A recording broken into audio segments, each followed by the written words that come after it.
Le Gujarat, dans l'ouest de l'Inde, baigne dans des traditions centenaires, mais est actuellement à la tête d'une révolution énergétique. Ces changements ont transformé la vie de Parth Parmar, 23 ans, qui vit dans la ville de Vadodara. Il a grandi sans son père, une épreuve pour lui et sa mère. Je n'ai jamais connu mon père. Ma mère m'a élevé seule. Je me suis disputée avec son père avant sa naissance.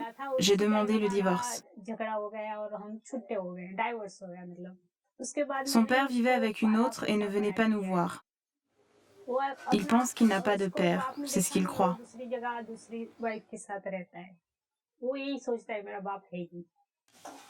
Malgré ça, Ranjamben était décidée à éduquer son fils et lui offrir une vie décente.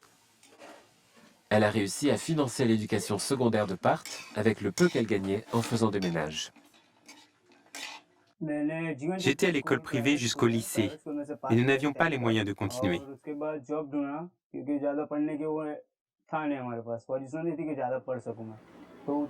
J'ai commencé à chercher du travail, mais je n'en ai pas trouvé, car je n'avais pas de diplôme.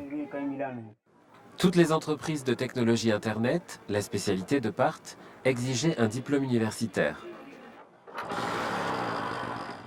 Après 3 ou 4 ans de recherche, Parth allait abandonner.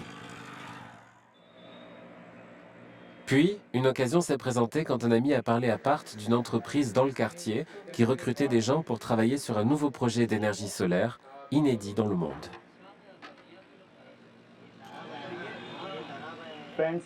J'étais au chômage, alors je suis allé les voir.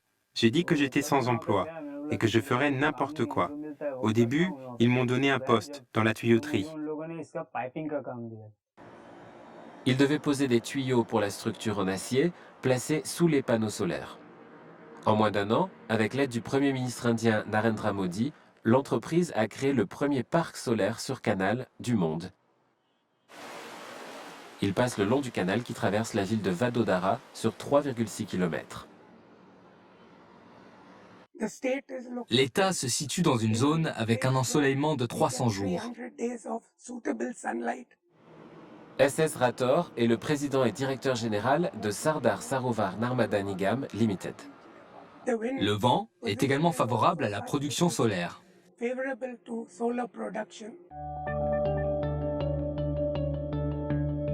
Rathore dit que c'est le mélange parfait pour canaliser les rayons du soleil, ce qui augmente la production électrique de l'État tout en réduisant sa dépendance aux carburants fossiles qui contribuent au réchauffement climatique.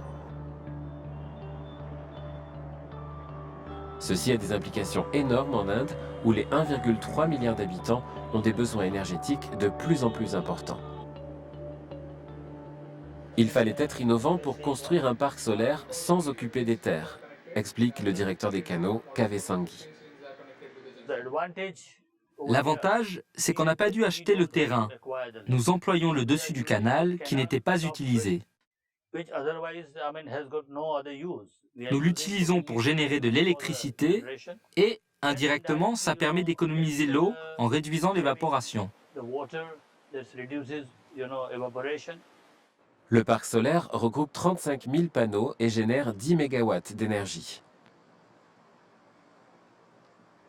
La majorité est consommée par l'entreprise elle-même, qui auparavant dépendait du réseau électrique national.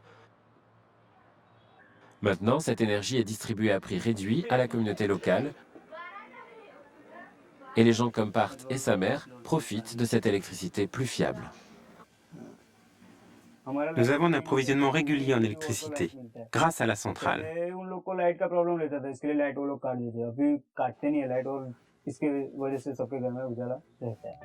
À plus grande échelle, l'introduction du solaire en Inde a le potentiel de largement réduire le niveau de gaz à effet de serre libéré dans l'atmosphère.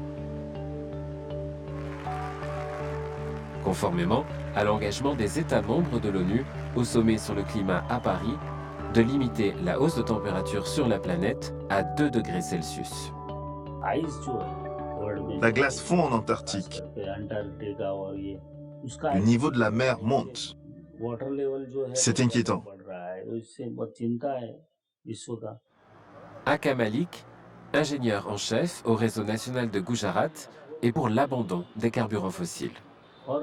Nous devrions avoir une autre source d'énergie. Car le pétrole et le charbon vont s'épuiser, il faut d'autres options. Le parc est terminé, alors PART travaille dans l'équipe d'entretien qui vérifie que le système capte et stocke le maximum de rayons dans les cellules des 35 000 panneaux. Le rayonnement du soleil ne sera pas capté si une couche de poussière se forme et bloque l'absorption. Pour l'éviter, nous nettoyons constamment les panneaux.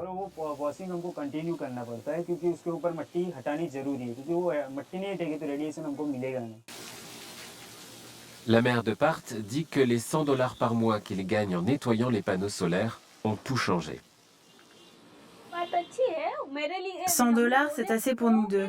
On peut acheter des lentilles, des légumes et du pain. Ranjan a enfin pu quitter son emploi. Maintenant, je peux subvenir à ses besoins. J'ai un salaire de 100 $ par mois. Je garde 30 pour moi et 70 pour nos dépenses.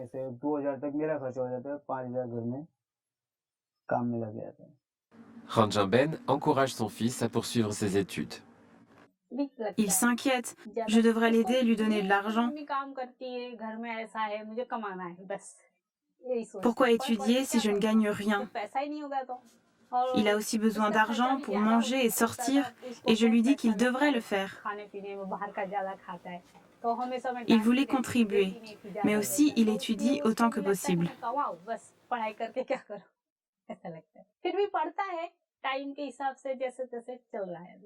Puisque j'ai déjà fini le secondaire, je devrais étudier l'énergie solaire.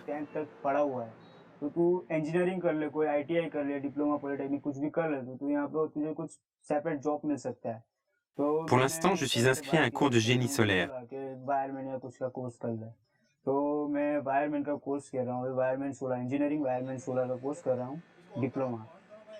Une fois terminé, j'espère obtenir un meilleur emploi.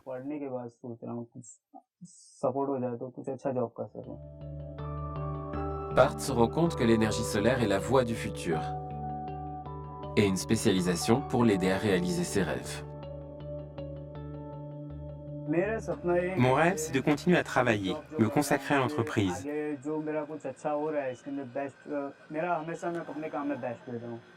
Et peut-être obtenir un meilleur poste. Puis imaginer une vie meilleure, une nouvelle maison et d'autres choses.